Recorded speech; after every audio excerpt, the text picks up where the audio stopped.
Makalipas ang ilang taong nakatira si Ellie sa Siargao kasama ang kanyang ina na si Andy Eigenman, ay tuluyan na itong namaalam. Makalipas ang 3 taong homeschooled sa isla ng Siargao, sisimulan na ni Ellie Ejercito ang kanyang high school journey sa Maynila. Ito ang emosyonal na pagbubunyag ni Andy Eigenman sa kanyang anak.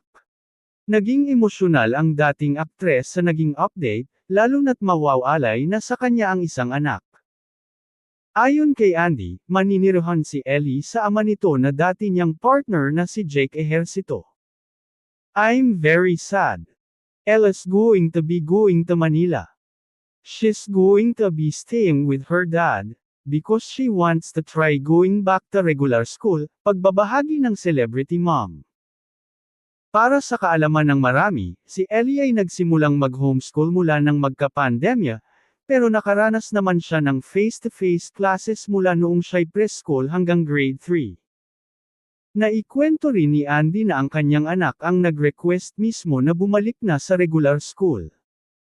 Paliwanag pa niya, I've always thought that a homeschool setup would be a great way for me to learn and for my kids as well.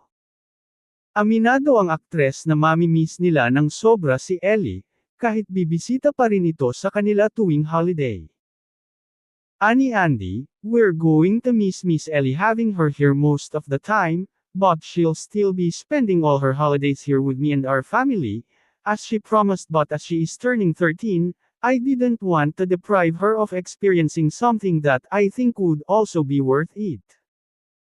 Dagdag niya, I made all the best memories and all the best friendships going to high school in Manila, and so she deserves that too, and I know that she'll be in good hands with our family there and her dad.